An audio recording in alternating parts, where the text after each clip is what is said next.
Aujourd'hui, dans ma section aviation, j'ai eu envie de vous parler du coin du cercueil, ou si vous préférez, le Coffin Corner. Ouais, c'est mieux connu sur ce nom, et je peux vous dire que c'est un endroit, ouais, on va se le dire, dangereux, puis je suis certain qu'il y en a beaucoup qui le connaissent pas.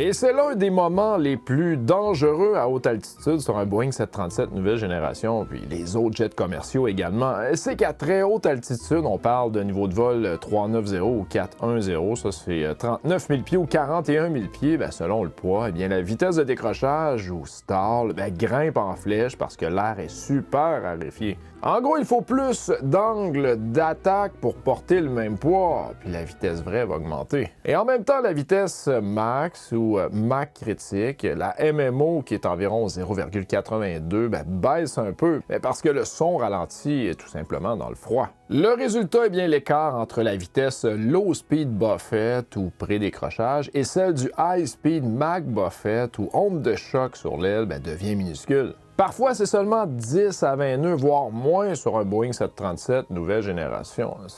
Ouais, le coin du cercueil est très petit à certains moments durant le vol. De nos jours, il est courant de qualifier presque tous les vols, en particulier les opérations de jet à haute altitude et dans les régions de vol à grande vitesse en fonction de la vitesse du son. Et les termes utilisés, là, on se compliquera pas la vie aujourd'hui parce qu'il y en a seulement 3. Tout d'abord, nous avons le vol subsonique. Ça, c'est un vol dans lequel l'écoulement d'air sur les surfaces de l'avion ne dépasse pas la vitesse du son. Et la région subsonique commence à Mach 0 et s'étend jusqu'à environ Mach 0,75. Toutefois, cette limite supérieure peut varier en fonction de la conception de l'aéronef. Et là, j'aime mieux vous le dire tout de suite, quand on parle de vitesse, la vitesse de l'avion, c'est une chose, mais la vitesse des molécules d'air qui vont passer sur le dessus de l'aile, c'est une autre chose. Parce que même si l'avion va à Mach 0,8, la molécule d'air sur l'aile est beaucoup plus rapide que la vitesse de ton avion, donc attention. Il y a également le vol transsonique. C'est un vol dans lequel l'écoulement d'air sur les surfaces de l'avion, c'est un mélange d'écoulement supersonique et subsonique. Et les limites de cette région varient selon les aéronefs en fonction de leur conception, mais en général, la plage transsonique est considérée comme étant comprise entre Mach 0,75 et 1,2. Et du côté du vol supersonique, la troisième sorte de vol, c'est un vol dans lequel tout l'écoulement d'air sur les surfaces de l'avion est supersonique, c'est-à-dire plus rapide que la vitesse du son. Et cette région s'étend de la limite supérieure de la plage transsonique, on parle de Mach 1,2 à l'infini. Et le Boeing 737 nouvelle génération, ça c'est un avion de ligne principalement subsonique. On n'est pas dans le transsonique. Il est conçu pour voler efficacement à des vitesses inférieures à la vitesse du son, généralement autour de Mach 0,78 ou 0,8. Et bien qu'il opère proche de la vitesse du son ou le régime transsonique, sa conception l'optimise pour le vol subsonique élevé qu'on appelle ou opérant en limite transsonique. Mais il est quand même classé comme subsonique, donc c'est pas un avion qui est fait pour aller en supersonique, on s'entend. Transsonique, on fait très attention si on se rend jusque-là. Ça peut être dangereux, on va en parler. Alors d'abord, la première question, pourquoi les avions volent-ils si haut? Ouais, pourquoi? Pourquoi qu'ils voleraient pas plus bas? Dans le temps de la Paname, on volait plus bas. Pourquoi pas? Il y a en gros 3 raisons. La première, c'est l'économie, vous aviez deviné. Plus on monte, plus c'est économique et rapide. Et c'est une question de densité d'air. Quand on parle de densité d'air, quand on dit que la densité est plus faible, c'est que les molécules d'air sont plus espacées. Quand la densité est élevée, les molécules d'air sont plus condensées. Donc plus on est haut, moins la densité de l'air est élevée. Et à basse altitude, disons 5000 pieds, un avion vole environ 250 nœuds en vitesse indiquée. Et ça, c'est la vitesse mesurée par les tubes de pitot qui comptent le nombre de molécules d'air. Mais en montant, l'air se raréfie, donc il y a moins de molécules, comme on disait. Et pour produire la même portance et éviter le décrochage, l'avion doit aller beaucoup plus vite en vrai, ou la fameuse True Airspeed. Et à 37 ou 38 000 pieds, la vitesse indiquée reste autour de 250 nœuds, mais la True Airspeed grimpe à près de 450 nœuds. Vous voyez, c'est presque le double. Donc, ce que vous voyez, ce qui est indiqué, là, c'est pas du tout vrai. Ah, oui, c'est normal parce qu'il y a moins de molécules d'air qui rentrent dans le tube de pitot, là, les petits tubes en avant pour te donner l'indication de vitesse. Donc, c'est plus plus fiable. Mais il va quand même falloir aller beaucoup plus vite pour pouvoir rester en vol. Sinon, on va tomber. N'oubliez pas que c'est très pesant, ces avions-là. Et en plus, je rajoute en disant que c'est pour la même consommation de carburant, parce que les moteurs tournent au même régime. Résultat, on va d'un point A à un point B beaucoup plus rapidement. Et la deuxième raison, oui, vous le savez, vous prenez l'avion, c'est le confort des passagers. Les jets commerciaux volent entre 35 000 et 42 000 pieds. La plupart des intempéries, nuages de pluie, turbulences, restent en dessous de 35 000 pieds. Et en grimpant au-dessus, on évite la plupart des secousses pour un vol plus doux et plus rapide.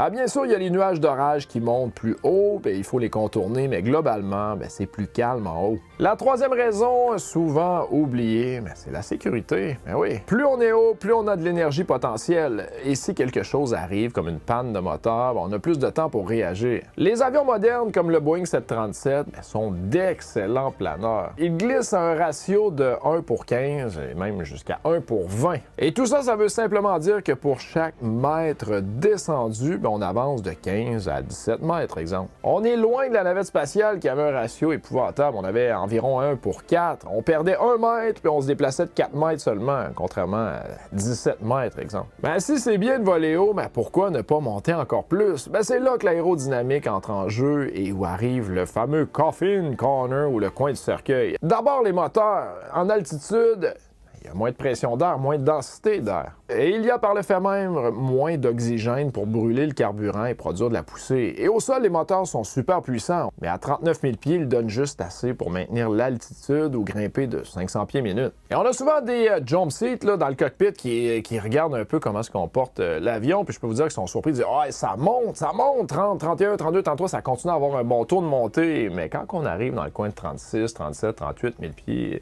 ça dépend du poids de l'avion, mais là, oups, on est rendu vraiment là, aux limites. Il faut faire attention parce que c'est juste un petit 500 pieds minute. C'est pas beaucoup. On se rapproche de notre fameux coffin corner, la petite limite que je vais vous parler. Oui, et quand nous ne pouvons plus assurer 500 pieds par minute, c'est l'altitude maximale opérationnelle qu'on appelle. Ensuite, la fameuse température, elle chute à moins 50 ou moins 55 degrés Celsius en haut. Et ça fait baisser la vitesse du son. Et pour les pilotes sceptiques, vous avez juste à faire les calculs, utiliser la formule. Elle est là, puis elle fonctionne très bien. Et je vous disais que la vitesse du son variait selon quoi? Selon la température, contrairement au true speed qui, lui, va varier selon la densité de l'air. Donc, votre fameuse vitesse Mach, la formule, c'est true speed en nœuds sur la vitesse du son en nœuds. Et vous aurez deviné que la vitesse du son, comme je disais, varie selon la température. Plus il fait froid, plus la vitesse du son diminue. Puis on veut absolument pas s'approcher de la vitesse du son. Encore une fois, la molécule d'air voyage beaucoup plus vite sur le dessus de l'aile que notre avion.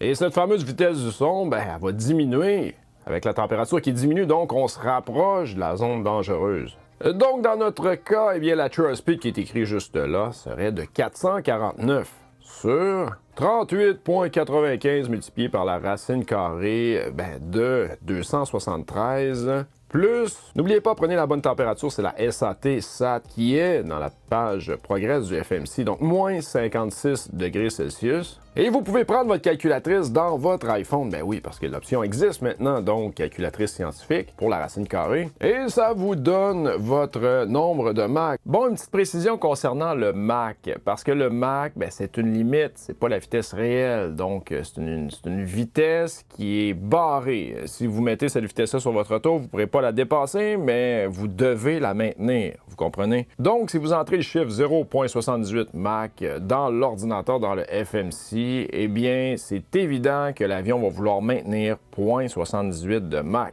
Et ça, peu importe la température de l'air. Et c'est là qu'il faut bien comprendre. Donc, je donne comme exemple, nous voulons conserver Mach 0,78. Nous sommes dans le front froid à moins 65 degrés Celsius. Nous nous dirigeons dans le front chaud à moins 50 degrés Celsius. Votre true speed était initialement de 438, donc si vous faites la formule, vous vous rendez compte que ça vous donne 0,78. Mais si vous gardez le même true speed, là, la température va augmenter, donc la vitesse du son va augmenter par le fait même. Et si vous ne corrigez pas votre true speed, vous gardez la même, donc 438, ça va vous donner 0,75 concernant le Mach. Mais comme je vous ai dit, l'avion veut conserver 0,78. Donc il va falloir ajuster la formule pour avoir 454 de true speed speed pour pouvoir garder le même Mach. Mais 454, c'est une vitesse vraie plus rapide, donc on se rapproche de quoi? On se rapproche du danger de l'overspeed ou le stall Buffett. Et si on prend l'exemple d'un front chaud, on est en train de voler à moins 50 degrés Celsius et on se dirige dans le front froid à moins 65 degrés Celsius, vous aurez deviné que dans un front froid, les molécules sont moins agitées. Donc, la vitesse du son va diminuer par le fait même. Donc, encore une fois, on veut maintenir 0.78, mais là, on arrive dans le front froid, donc la true speed, on va la garder à 454. On touche à rien, mais ça va nous donner un Mach de 0,81. Donc, si on veut garder 0.78, il va falloir faire quoi? Il va falloir bien évidemment réduire notre true speed à 438. Donc, le danger, c'est ça, on se rapproche de notre vitesse de décrochage, basse vitesse. Alors, n'oubliez pas que le Mach, c'est un chiffre qu'on veut maintenir 0.78. C'est pas la réalité. Rien de ça. Donc, attention quand on se déplace d'un front chaud à un front froid ou l'inverse. Parce que ça a des changements significatifs, mais n'oubliez pas que c'est la true speed qui importe.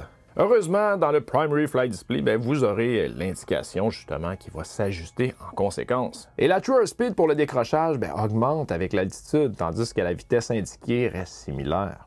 Bon, avant de parler du décrochage haute vitesse, qui est probablement de la nouveauté pour certains d'entre vous, revenons sur le décrochage basse vitesse. Le décrochage basse vitesse, c'est pas une perte de vitesse pure, c'est une perte d'adhérence de l'air sur l'aile. Alors tout d'abord, l'avion vole grâce à la portance. L'air passe plus vite sur le dessus de l'aile, qu'on appelle extrado, que le dessous, qu'on appelle intrado. Et ça, ça crée une dépression au-dessus et une pression en dessous. L'air est donc, en quelque sorte, aspiré vers le haut. Mais attention, parce que si tu tires trop sur le manche ou si tu montes le nez trop, l'angle d'attaque, qui est l'angle entre l'aile et le vent relatif, devient trop grand. L'air ne suit donc plus la forme de l'aile. Il se détache, se met à tourbillonner sur l'extrado ou le dessus de l'aile. Résultat, la portance chute brutalement, souvent de 40 à 60% d'un coup. La traînée augmente également, l'avion s'enfonce, le nez tombe, il perd de l'altitude rapidement. Donc attention, c'est pas la vitesse qui cause ça directement. Tu peux décrocher à n'importe quelle vitesse si l'angle d'attaque dépasse le critique. Généralement de 15 à 18 degrés sur un avion de ligne standard. C'est un petit peu moins sur le Boeing 737 nouvelle génération en configuration lisse, donc pas de volet.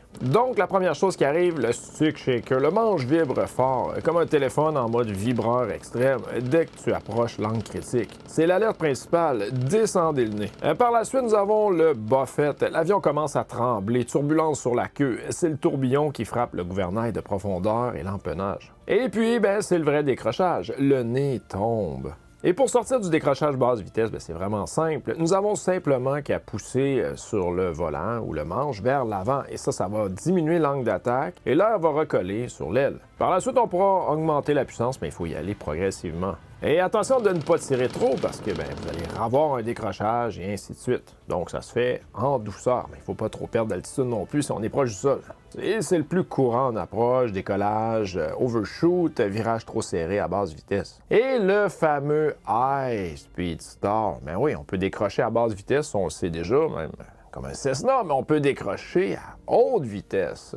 C'est ça qui nous referme le coin du cercueil, le coffin corner. C'est quand on approche le fameux critical Mach number, le point où des parties de l'avion atteignent la vitesse supersonique. On vole typiquement à Mach 0,78, donc 78% de la vitesse du son, parce que Mach 1, c'est la vitesse du son, 1200 km/h. Et si on dépasse, disons, Mach 0,81, l'air accéléré sur les ailes va plus vite que le son, créant des ondes de choc. Et si on veut garder les choses simples, avec ce graphique, c'est très facile à comprendre. Il y a des molécules d'air qui vont passer vers le dessus de l'aile, d'autres vers le dessous de l'aile. Nous autres, on parle de celles qui sont sur le dessus de l'aile. Et comme vous voyez, le 0.9, 0.95, 1.0, 1.05, wow, il accélère. Les molécules vont accélérer jusqu'à Mach 1. À partir de là, la molécule qui est à 1.05, se met à réduire sa vitesse et puis, vous avez deviné ce qui se passe. Les molécules qui sont juste en arrière, eux, continuent à accélérer jusqu'à temps qu'ils arrivent à la vitesse de cette molécule. Et boum,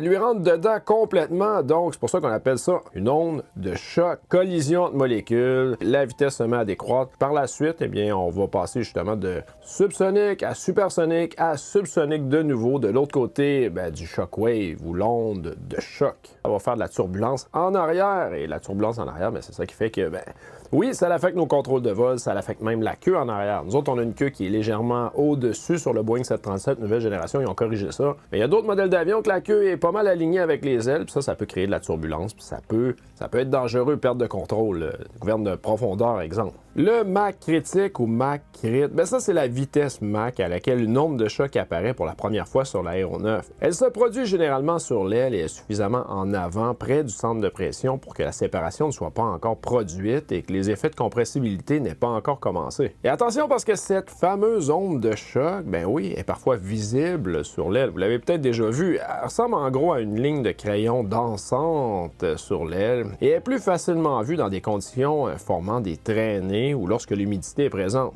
Ben, comme par exemple lorsque l'avion vole dans des nuages de cirrus qui sont très très hauts. Et à ce point, ben, c'est pas encore dangereux et ben oui, la vitesse de croisière normale, ben, généralement supérieure à Mach critique. Encore une fois, attention, si on va à Mach 81 avec notre avion, ça veut dire que la molécule d'air qui va être sur le dessus de l'aile va aller beaucoup plus rapidement que Mach 81 et c'est pour ça qu'on se rapproche de la vitesse du son.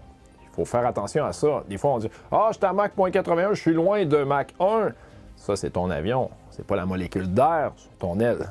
Et cette onde de choc, ben, ça génère une traînée énorme et déplace le centre de pression vers l'arrière, ce qui donne des effets aérodynamiques affreux sur un avion conçu pour le subsonique. Oui, il y en a qui l'ont dépassé, ça m'est pas arrivé, mais je peux vous dire que ben, le Boeing 737 nouvelle génération il est bien équipé. Il ne laissera pas aller jusque-là, mais quand on vole le Boeing 737-200 ou classique, ça peut arriver que oui, tu fais un palier puis tu réduis pas ta vitesse, ta puissance moteur, puis là, l'avion va se mettre à accélérer. On va dépasser, on va s'en aller tranquillement dans le transsonique, puis là, on va avoir des secousses, puis ça peut vraiment être il faut vraiment réduire la vitesse le plus rapidement possible. Imaginez que, ben, justement, la vitesse, elle se met à augmenter parce que, hop, le nez descend, puis elle augmente encore plus, puis encore plus. Fait que attention à ça. Il faut bien reconnaître une survitesse d'une sous-vitesse. Dans notre cas, ben, on l'a vu avec Air France aussi. Ils ont eu des problèmes. Eux autres, ils étaient à décrochage low speed. Ils n'ont pas poussé sur le nez. Fait qu'il faut vraiment bien comprendre la différence entre les deux. High speed, il faut réduire la vitesse au plus vite à cause justement de l'onde de choc qui va se déplacer. Par contre, low speed, il va falloir juste baisser le nez pour établir un angle d'attaque qu'on appelle meilleur. Puis n'oubliez pas qu'en altitude, quand on baisse le nez, il n'y a pas de molécule d'air. Les moteurs sont vraiment au ralenti, ça va pas bien. Puis les moteurs, si on en donne trop, ben ils vont pitcher up. Ça, c'est des gros problèmes qui peuvent arriver. On fait attention, il faut comprendre les différences.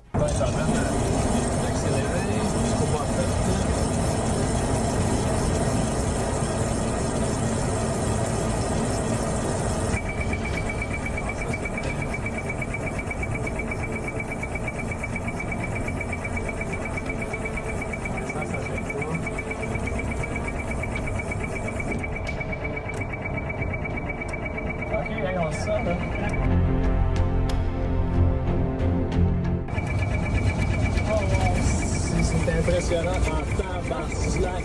Hey! Aïe, aïe, aïe! Merde! Wow! Si ça fait pas, hein?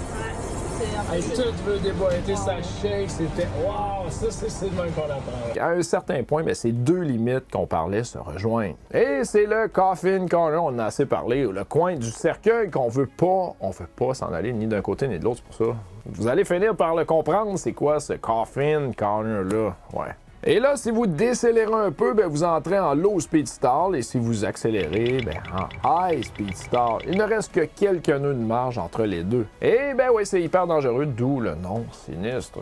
On vole généralement à l'altitude optimale, 600 pieds en dessous du max pour éviter ça. Donc, en conclusion, il y avait beaucoup d'informations. C'est un sujet qui est extrêmement complexe. Donc, on va y aller avec des petites questions-réponses pour mieux comprendre, s'assurer qu'on a bien maîtrisé ce phénomène. Alors, je commence avec cette question. Mais pourquoi le nez tombe? C'est particulier quand même. Pourquoi le nez tombe avec ce phénomène?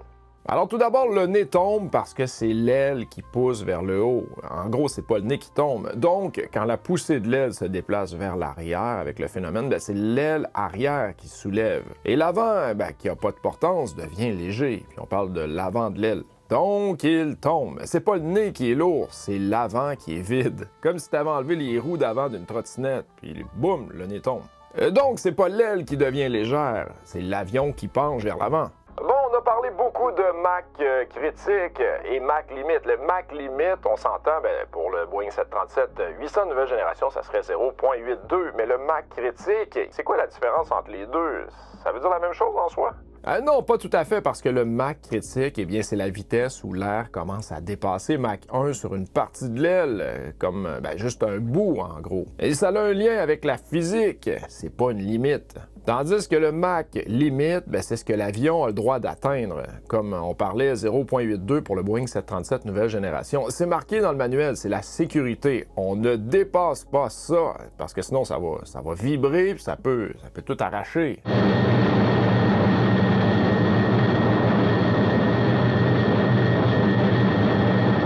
Donc, critique, c'est quand ça commence.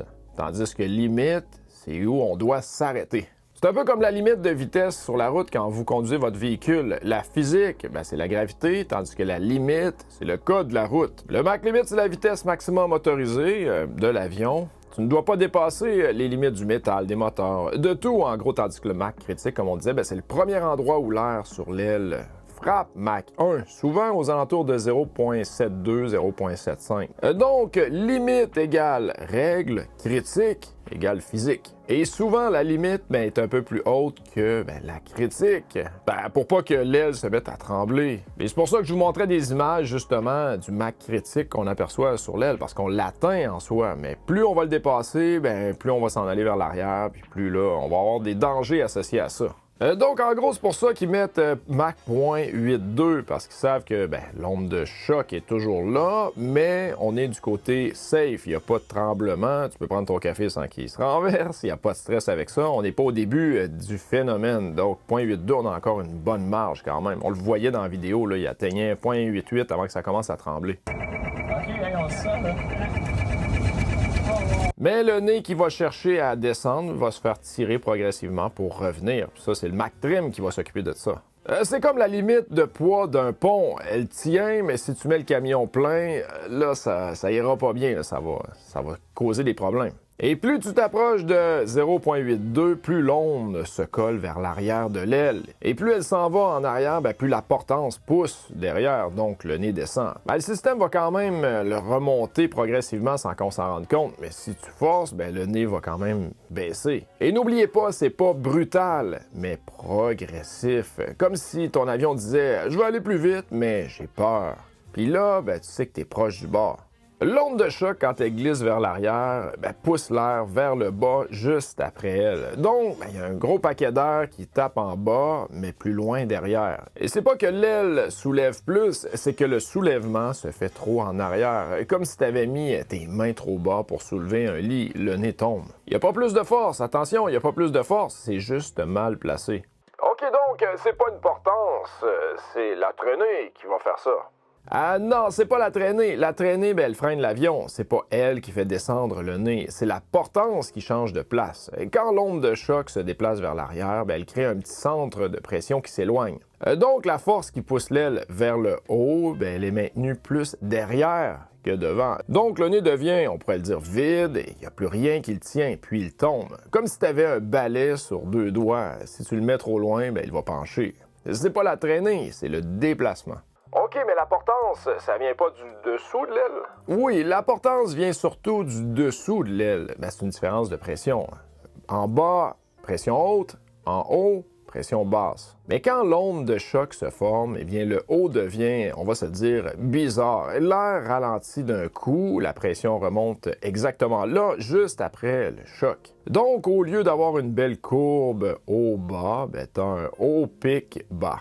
Et le fameux pic, il est en arrière. Donc, le centre de portance se déplace vers l'arrière, même si c'est toujours le dessous qui fait la job. Comme si tu avais une main sous l'aile, puis tu la mettais plus loin. Donc, le nez va tomber. Donc, lorsque vous atteignez 0.79, exemple, on est encore loin du 0.82, mais on aurait déjà dépassé le Mach critique.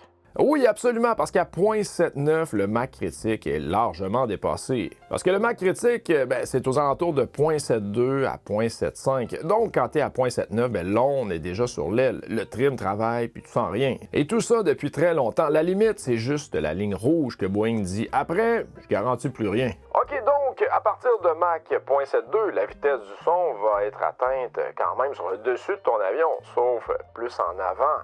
C'est ça le Mach critique en gros? Absolument. Le Mach critique, c'est le moment où la première molécule sur le dessus de l'aile atteint Mach 1. Souvent, c'est à 0.72 ou 0.75 pour un 737. Et là, l'onde de choc se forme près du bord d'attaque juste un petit bout. Puis après, plus tu vas vite, plus elle recule. Donc, 0.72, c'est commencé. 0.82, c'est fini, elle est presque à la queue. Et n'oubliez pas, c'est pas on ou off, c'est une glissade progressive. OK, donc dernière question. Qu'est-ce qui se passe quand tu traverses le Mach critique trop loin? Quand tu dépasses le Mach critique trop loin, genre 0.85 ou 0.90, l'onde de choc devient grosse comme une brique. Elle colle presque le bord de fuite. L'air se décolle complètement derrière et puis ça fait un gros trou d'air. L'aile tremble comme un marteau-piqueur. La queue branle. Les moteurs perdent la poussée parce que l'air est trop chaud. Le nez plonge parce que le train ne peut plus suivre, puis tu perds la maîtrise. C'est pas un boom, c'est un je meurs. Et c'est pour ça qu'on appelle ça un high-speed buffet. C'est pas un décrochage, mais ça se ressemble. C'est dangereux. Faut pas y aller. Et un petit détail important, il y aurait tellement d'informations à dire, mais quelque chose qui est quand même assez important de parler, c'est l'épaisseur de l'aile. Parce que plus l'aile est épaisse, plus justement le Mach critique va arriver plus tôt. C'est bien évident, comme nous autres parlait de 0.75. Mais quand l'aile d'un avion est vraiment mince, très thin, qu'on appelle très très mince, là le Mach critique va être beaucoup plus loin. Donc c'est pour ça qu'on essaie d'avoir des ailes très très minces pour des avions de chasse. Et quand on a des avions de passagers, ils sont un petit peu plus épaisses, même beaucoup plus épaisses. Parce qu'on met l'accent sur le confort des passagers également, parce que quand on est assis sur une aile qui est vraiment mince, le confort, on va réagir à toutes les masses d'air, tout ça. Donc en gros, plus c'est épais, moins on peut aller vite. Parce qu'on atteint le Mach critique plus rapidement en soi. Et les constructeurs travaillent à trouver le meilleur compromis, la vitesse, le confort et versus, c'est ça, le Mach critique, l'épaisseur de l'aile. Et c'est passionnant comment l'aérodynamique, la physique et les maths rentrent en ligne de compte. Ouais, c'est important de le bien maîtriser pour s'éloigner du fameux coffin corner.